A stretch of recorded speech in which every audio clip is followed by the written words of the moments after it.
नमस्कार, जय हिंद प्यारे साथियों, कैसे हैं आप सभी? उम्मीद है बहुत अच्छे होंगे। अपनी पढ़ाई को भी कंटिन्यू कर रहे होंगे क्योंकि बोर्ड की परीक्षाएँ बहुत नज़दीक आ रही हैं मेरे प्यारे भाई। इसी के साथ आप सभी के लिए मैं लेके आ चुका हूँ इंग्लिश के बहुत महत्वपूर्ण ऐसे, यानी कि जो ऐसे राइटिंग एग्ज़ाम में आता है प्यारे साथी, उसके लिए मैं आप सभी के लिए उसी से संबंधित कुछ निबंध लेके आया हूँ।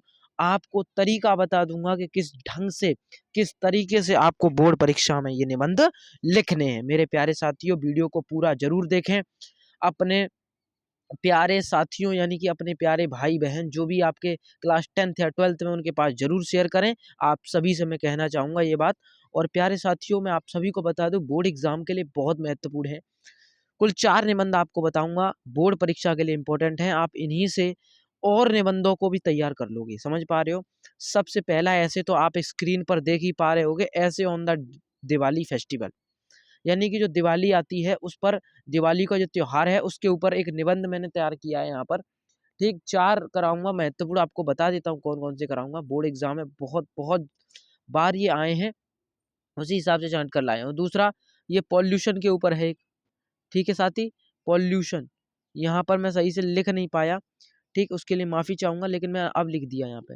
ये एक पॉल्यूशन के ऊपर आएगा निबंध, ठीक। और यहाँ पर आप देख पा रहे होंगे, एक आ गया आपका पुलिसमैन के ऊपर, ठीक, पुलिसमैन के ऊपर आ गया। और दूसरा माई मदर, माता जी के लिए भी आ चुका है यहाँ पे, माता जी के लिए, ठीक है। यहाँ पर आप देख सकते हैं, छोटा-सा ही मैंने लिखा है और आपको भी एग्ज़ाम में ज़्यादा बड़ा नहीं लिखना। चलिए शुरुआत करते हैं, एक-एक करके अब मैं आपको सभी के बारे में बताता हूँ। तो चलिए सबसे पहले शुरुआत करते हैं दिवाली से। प्यारे साथी, चाहे दिवाली हो, चाहे होली, आप यहीं से बना के लिख सकते हो। इसी ढंग से यही तरीका रहेगा लिखने का, बस थोड़ी चीज़ें बदल जाएँगी, ठीक है? समझ गए? चलिए, आगे बढ़ते हैं। चलिए प्यारे भाई, शुरुआत करते हैं बहुत ही ख़ास तरीके से। देखिए, ऐसे ऑन दिवाली, देखिए दिवाली कहाँ से शुरुआत करनी है दिवाली की ऐसे के लिए आपको शुरुआत करनी है। Diwali is celebrated on amavasya of the month of Kartika, यानी कि जो कार्तिक माह माह जो होता है, उसकी जो अमावस्या तिथि है, उस दिन हम दिवाली को जो है सेलिब्रेट करते हैं, मनाते हैं। समझ चुके हो ये बात? अगली बात सुन लो हिंदी में। हिंदी में अगली एक और बात सुन लो। बात ये सुननी है, it is a celebrated to mark the arrival of and Rama and Sita, यानी कि राम और सीता जी जो हैं, वो उनके जो है आने, जब वो वन से आए, ठीक है? जब वो वन से आए, तो उनके वन से आने की जो खुशी है, उसको ज़ाहिर किया गया है यहाँ पे, ठीक है? उनको दर्शाता है, 14 वर्ष का वनवास उन्होंने किया, ठीक? वो जब आए वहाँ पे लौट कर अयोध्या, तो इसी वजह से वो उनकी जन्मभूमि है, वहाँ वो वापस आए, तो इसी वजह से लोग जो है उनकी खुशी में लोगों ने दीपावली मनाई, ठीक। Arrival of Ram and Sita.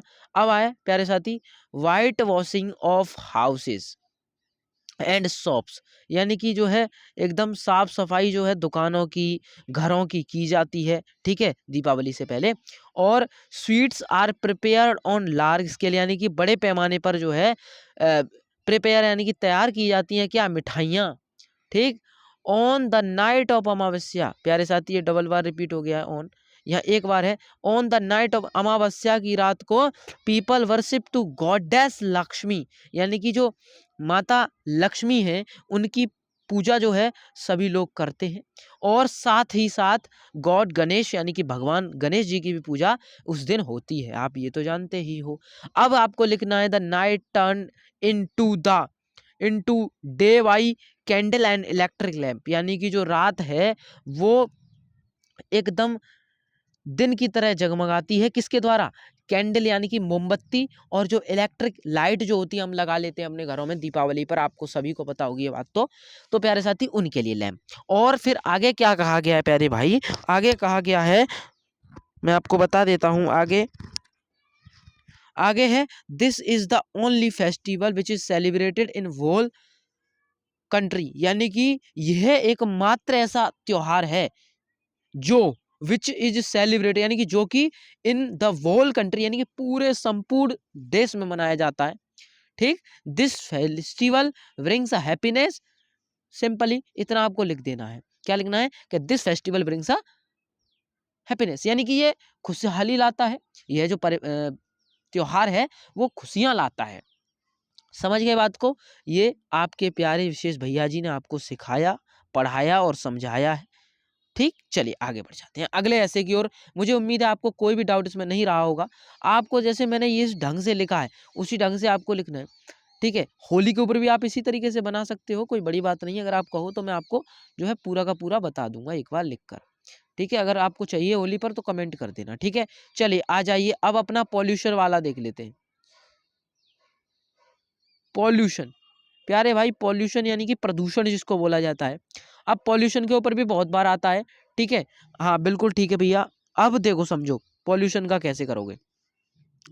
Pollution means कंटिमिनेशन by air, यानी कि जो पॉल्यूशन है उसका मतलब सीधा सीधा है एयर, वाटर, ईटीसी, यानी कि इन सब के प्रदूषित होने से है। ठीक है, जब ये सारी चीजें प्रदूषित हो जाती हैं तो आप समझ लीजिए कि हवा, जल और हमारा जो और भी बहुत सारी चीजें हैं, कुल मिला के जो हमारा वायुमंडल है, जो एटमॉस्फेयर है, जब उसमें बहुत सारी गैसेस असंतुलित यानी कि, तो प्यारे साथी यहाँ पर जो है ये जो पॉल्यूशन है वो एयर, वाटर, इन सारी चीजों के द्वारा फैलता है। ये बात हमने इतना लिख देना है। ठीक है एग्जाम। अब आपको क्या करना है, विद द हार्मफुल और poisonous substance there are three main kind, यानी कि इसके साथ में कुछ हानिकारक जहरीले हम कह सकते हैं अणु, या फिर आप कह दो कुछ कण होते हैं। ठीक समझ पा रहे हो ना बात को? यहाँ पर कुछ कण होते हैं जो इसके साथ में होते हैं शामिल। ठीक समझ गए यहाँ तक बात को? आगे देख लो। आगे क्या देखना है प्यारे भाई? आगे है there are three main kind, यानी कि इसके तीन मुख्य जो है प्रकार हैं वो क्या हैं? ठीक है, यहाँ पर देखो क्या है तीन मुख्य प्रकार। Viz air pollution, water pollution and noise pollution, यानी कि हवा के द्वारा, मतलब हवा वाला प्रदूषण इसको बोलते हैं वायु प्रदूषण, वाटर पॉल्यूशन यानी कि जल प्रदूषण, और एक होता है नॉइज पॉल्यूशन जिसको ध्वनि प्रदूषण बोल देते हैं। समझ गए बात को? चलिए आगे आगे देख लेते हैं इसके आगे। Pollution, air pollution is created by industry, यानी कि जो एयर पॉल्यूशन यानी कि जो वायु प्रदूषण है वो उत्पन्न होता है इंडस्ट्रीज, यानी कि जो औद्योगिकरण जो हो रहा है, फैक्ट्रियां वगैरह लग रही हैं उनसे होता है, और व्हीकल्स यानी कि जो वाहन होते हैं उनसे होता है। समझ रहे हो ना बात को? और यहाँ मीन, यानी कि यहाँ देखिए इसमें एक जनी की साझेदारी और है, एक व्यक्ति की साझेदारी और है, वो है खुद मनुष्य। ठीक, खुद आदमी, ह्यूमन। ठीक है, तो यहाँ पर इस बात को भी आप ध्यान रखें। ठीक है, its effect is that it cause lung disease, और इससे जो है बहुत सारे हमारे समस्याएं, हमारे फेफड़ों की समस्याएं जो है देखने को मिलती हैं। ठीक है, एयर पोल्यूशन से। अब आपको लिख देना आई फ्लू एंड हेड टैक, और इससे जो है आंखों की समस्याएं और सिर में दर्द वगैरह की समस्याएं भी देखने को मिलती हैं, हवा जब प्रदूषित होती है तब। अब अगला है भैया वाटर पॉल्यूशन, इसी में आपको लिखते जाना है एकदम सीरियल वाइज। अब आपको समझना है वाटर पॉल्यूशन। अगर आप चाहो तो हेडिंग वाइज भी कर सकते हो। ठीक है, समझ रहे हो ना? अगर आप चाहो ना तो सीधा का सीधा ना लिख के ये एज अ आर्टिकल होता है। ठीक है, ये दिस इज नॉट अ ऐसे। ठीक है, ये आप ऐसे के तौर पर तो वहां पर देखेंगे, लेकिन आप समझ ही लीजिए। ठीक है, थोड़ा सा डिफरेंस होता है, लिखने का तरीका बदल जाता है आर्टिकल और ऐसेज में। ठीक है, अंदर का जो कंटेंट है वो वही रहता है। तो the water pollution is created by industries and population, यानी कि जो जल प्रदूषण है वो इतनी संख्या, जनसंख्या जो बढ़ रही है उससे, और औद्योगिकरण का भी इसमें हाथ है। ठीक है, हम सिर्फ इतना ही नहीं कहेंगे कि मनुष्य ही इसके पीछे है। ठीक है, औद्योगिकरण जितने भी हैं सब कुछ इसके पीछे है। Polluted water causes diarrhoea, diarrhoea एक समस्या है प्यारे साथी, वो इससे होती है। Noise pollution is made by vehicles, यानी कि जो जो हमारा ध्वनि प्रदूषण है वो वाहनों द्वारा, यानी कि जो व्हीकल्स होते हैं उनसे, और लाउड स्पीकर्स एंड इंडस्ट्रीज, यानी कि जो लाउड स्पीकर आप समझ लीजिए, जैसे किसी की मैरिज हो रही है या किसी की शादी हम कह सकते हैं अपने भाई की में, तो आप देखते हैं कि उसमें लाउड स्पीकर जो बजता है बहुत तेजी से, बहुत तेज आवाज होती है उसकी, उसकी इतनी भयंकर आवाज होती है प्यारे भाई, कि आप ये समझ लिया आप उसके पास में खड़े हो जाएंगे, स्पीकर के पास में, आपके थोड़ी देर बाद आप उस खड़े होके थोड़ा हटिए, आपको कुछ सुनाई नहीं देगा। इतनी तेज़ी से लाउड स्पीकर्स बजते हैं, तो ये एक प्रदूषण को ही बढ़ावा देते हैं। ठीक है, और इंडस्ट्री भी इस चीज़ को जो है बढ़ावा दे रही है। ठीक है, समझ गए? तो यहाँ पर ये प्रदूषण दर्शाता है। It makes a man deaf, government is doing a lot of effort to fight pollution. देखिए ये बात कही गई है कि जो सरकार है वो बहुत सारे प्रयास कर रही है, ठीक है, बहुत सारा एफर्ट कर रही है इस प्रदूषण से लड़ने के लिए, बचने के लिए, but the corporation of people is must, यानी कि जो व्यक्तियों का समर्थन है, व्यक्तियों को भी, यानी कि हम सब को, जितने भी लोग हैं इस भारत में रहने वाले जो 140 करोड़ लोग हैं, उन सब को कोऑपरेट करना पड़ेगा सरकार के साथ में, उन सब को सहयोग करना पड़ेगा, तभी ये संभव हो सकता है। समझ पा रहे हो, वरना प्रदूषण पर रोक लगाना लगभग असंभव है। प्यारे साथी, उम्मीद है, आशा है आपको एकदम आसान और एकदम सहज भाषा में समझ में आया होगा। चलिए अगला और देख लेते हैं, पुलिसमैन पे, ठीक, उसके बाद में मदर पे देखेंगे। ठीक है, मुझे लगता है ये वीडियो बहुत लंबी होने वाली है, बट जितना जल्दी हो उतना जल्दी मैं समाप्त करता हूँ। ए पुलिसमैन हैज़ अ खाकी यूनिफॉर्म, ये पुलिस वाले जो होते हैं, पुलिस, ठीक है, वो क्या पहनते हैं, खाकी वर्दी पहनते हैं। He wears his name on his pocket, यानी कि वो एक चीज और पहनते हैं, क्या, अपने नाम की जो स्टिकर है वो और अपनी पॉकेट पर पुट किए होते हैं। ठीक है, और आगे आप देखिए क्या कहा है इसमें, इसमें और क्या कहा है, his minimum education is high school, यानी कि जो न्यूनतम जो शिक्षा है उसकी वो हाई स्कूल होती है। But now many a graduate is there, यानी कि यहाँ जो है वो बहुत सारे लोग जो हैं ग्रेजुएट भी होते हैं। ठीक, he must have a impressive personality and sound health, यानी कि उनका जो शरीर है, उन, मतलब वह जो है थोड़े इम्प्रेसिव होने चाहिए, उनकी पर्सनैलिटी भी बेटर होनी चाहिए। ठीक, उनकी हेल्थ भी बहुत बेहतर होनी चाहिए, तभी वो जो है एक पुलिस वाले के लक्षण होते हैं। ए पुलिसमैन हैज, ठीक, ए पुलिसमैन हैज इनफाइनाइट ड्यूटीज, यानी कि वो ये समझ लीजिए जो पुलिस वाले हैं वो अंत तक जो है अपनी ड्यूटी को करते हैं। Now he has a face new challenges from the terrorist, यानी कि जितने भी आतंकवादी वगैरह, या आप समझ लीजिए थीप जो होते हैं, या आप आतंकवादी ही समझ लो, तो इन सब से उनका लड़ने का, उनको फेस करना होता है, उनसे लड़ना होता है कि किस तरीके से उनको हमें जो है ट्रोल करना है, या किस तरीके से हमें उनको अपने कब्जे में लेना है। तो उनके बहुत सारे ये चैलेंजेस होते हैं उनके सामने। ठीक है, तो पुलिस वाला जो बनना एक मामूली काम नहीं है। लगता देखने में सब आसान है, लेकिन करने से हर कर्म, हर कार्य कठिन बन जाता है। ठीक है, अब क्या है, comparing the gravity of his work his salary is less. ठीक, उनकी जो कंपेयर में अगर देखें तो उनका जो कर्म है, यानी कि वो जो काम करते हैं, वो सैलरी बहुत कम है उस हिसाब से। He is a given few facility,